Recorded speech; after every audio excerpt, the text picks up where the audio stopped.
Estamos impossíveis hoje com as trilhas sonoras por aqui, porque afinal é sexta-feira e a gente escolheu o poema de Ney Matogrosso para falar de um assunto que tem sido destaque o mês inteiro.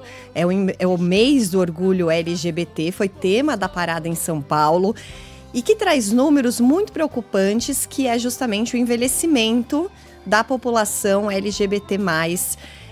Há números, assim, realmente que chamam a atenção em relação a quanto essas pessoas ficam sozinhas, muitas que romperam relação com seus familiares e que acabam tendo esse envelhecimento, né? Quando chegam a uma idade mais avançada, às vezes com mais dificuldades do que as pessoas que não são LGBT+. E o Renan Suquevicius está aqui no estúdio para conversar com a gente um pouquinho a respeito desse tema. Boa tarde, Renan. Oi, Michele. Boa tarde a você, a todo mundo que nos acompanha aqui em Alta Frequência. Pois é, esse tema, envelhecimento da população LGBT, foi justamente assunto da marcha LGBT que aconteceu em São Paulo, considerada uma das maiores do mundo. A experiência do envelhecimento, a gente sabe, já é solitária de maneira geral para muita gente. E para a população LGBT, como a Michele falava, muitas vezes quebra vínculos importantes sociais, familiares, durante a juventude, a vida adulta. Não são incomuns as histórias de LGBTs expulsos de casa, que não conseguem se manter, por exemplo, em empregos, e acabam criando outras comunidades, outras pessoas próximas para sobreviver, passar os anos da vida. Para essas pessoas pode ser ainda mais difícil essa fase do envelhecimento. Hoje mais cedo eu conversei com o Diego Félix Miguel, ele é presidente do Departamento de Gerontologia da Sociedade Brasileira de Geriatria e Gerontologia. E ele falou de alguns serviços que estão à disposição no SUS e também em outras áreas, como o Sistema Único de Assistência Social, que podem apoiar pessoas idosas que são LGBTs que podem se encontrar em alguma situação de vulnerabilidade. Vamos ouvir.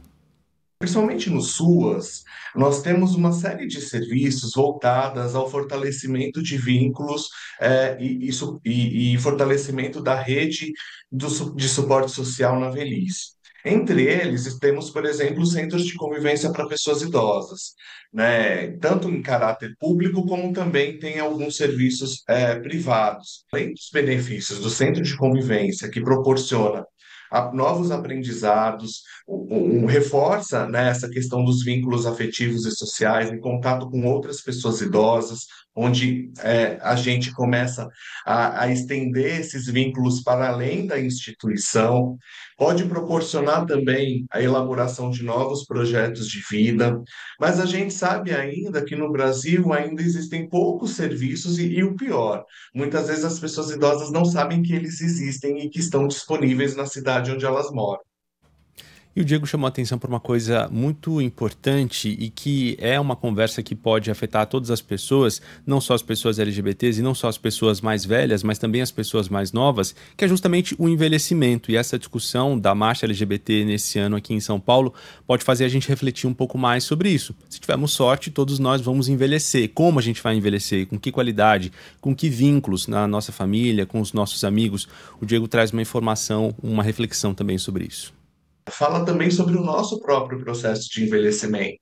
Coloca em xeque um processo que muitas vezes nós invisibilizamos por um preconceito, né? Por não se reconhecer naquela situação. É como se naquele momento, naquele estágio da vida, a pessoa só fosse o velho ou a velha. E que não fosse todas essas múltiplas identidades que essa pessoa carrega ao longo da trajetória. É isso, a gente ouviu a fala do Diego sobre essa conscientização. Amanhã, exatamente, é o dia 29, esse dia marcado. 28, né? 28, isso, 28, o dia do orgulho. Não sei se vocês sabem o motivo exatamente. Em 1969, houve um evento que ficou conhecido como a Batalha de Stonewall.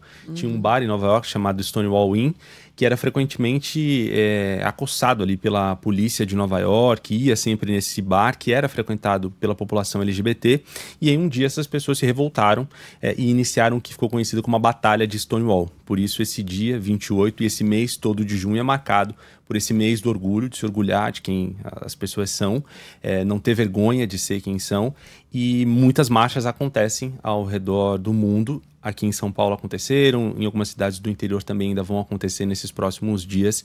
Então fica essa importante lembrança sobre esse movimento, sobre o orgulho da população LGBT e também essa discussão sobre o envelhecimento. Muito legal, e muito legal o que ele disse dessas atividades, né, sociais, socioeducacionais.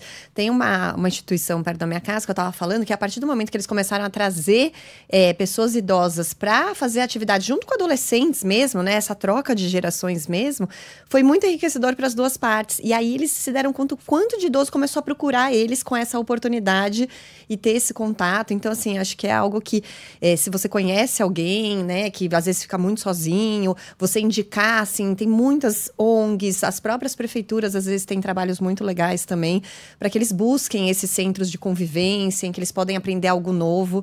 É muito bom, não só para a cabeça, como para a alma também. E pode partir da gente também, né? Quantos Sim, amigos com idosos certeza. você, nosso Exato. ouvinte, tem? Você que não é idoso, quantos amigos idosos mais velhos você tem? É uma reflexão que a gente pode fazer e tentar mudar na nossa vida mesmo. Valeu, Renan. Valeu, gente. Até logo Obrigada, mais no Renan. Entre Nós. Entre nós daqui a pouco às 4 da tarde. Valeu.